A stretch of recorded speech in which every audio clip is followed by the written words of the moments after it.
அவனங்க எனக்கு அட்டாச் பண்ண மாட்டேன்.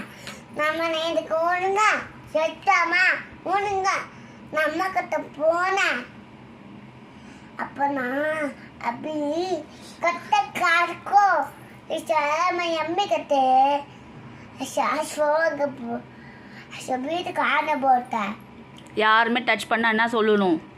நானா சொல்லணும். இதுக்கு நீங்க மாமா நீங்க அங்க போங்க கொடுங்க போ. இங்க டச் பண்ணா என்ன பண்ணணும்? டச் பண்ணக்கூடாது. இங்க டச் பண்ணா நான் பண்ணக்கூடாது. அதுனா பால் வாஷ் பண்ணாங்க. அப்புறம் போனேன். Bad touch. ஃபேட் டச் பண்ணாங்க ஸ்கூல்ல.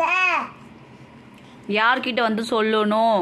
அம்மா கட்டணும், அப்பா கட்டணும், சாச்சி கட்டணும், தாடி கட்டணும், மாமா கட்டணும். மாமா கிட்ட தாதி கிட்ட எல்லாம் கிட்ட வந்து சொல்லணும்.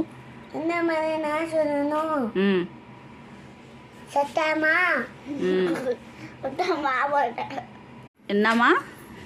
சத்தமா சொல்லணும். தடி தடி எப்படின்னா டச் பண்ணக்கூடாது. யாருமே இந்த மாதிரி டச் பண்ணா என்ன பண்ணணும்? டச்னா எனக்கு விடுங்க. நான் போகணும் சத்தியமா வீட்டுக்கு. நான் வீட்டுக்கு போகணும். Bye bye. அப்படி ஐ பாப்பா நீ ரொம்ப அழகா இருக்கியே, நல்லா இருக்கியே நீ. அப்படி சொன்னா அப்படி சொன்னா எனக்கு சரி பண்ணாங்க. நீங்க நான் வீட்டுக்கு போனேன். சும்மா சொல்லிட்டு காமுக்கு வந்துட்டு அப்புறம் வீட்டுக்கு போங்க. நீங்க சும்மாவும் பாப்பா நீ ரொம்ப அழகா இருக்கியே, கியூட்டா இருக்கியே, செல்லக்குட்டி. அப்படி சொன்னா அப்படி சொன்னா ஜஸ்ட் பண்ணக்கூடாது. அப்படின்னா கட்டு காட்டுவாங்க, கழுத்து வெட்டுருவாங்க, கட்டி போட்டாங்க. அப்படியே கட்டி போட்டுருவாங்க. கட்டி போட்டுட்டு அப்புறம் இது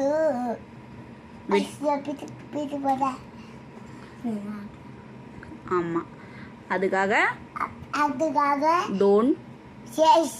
டோன்ட் டச் மீ. அதுக்கு बोलको जैसे आने का काट को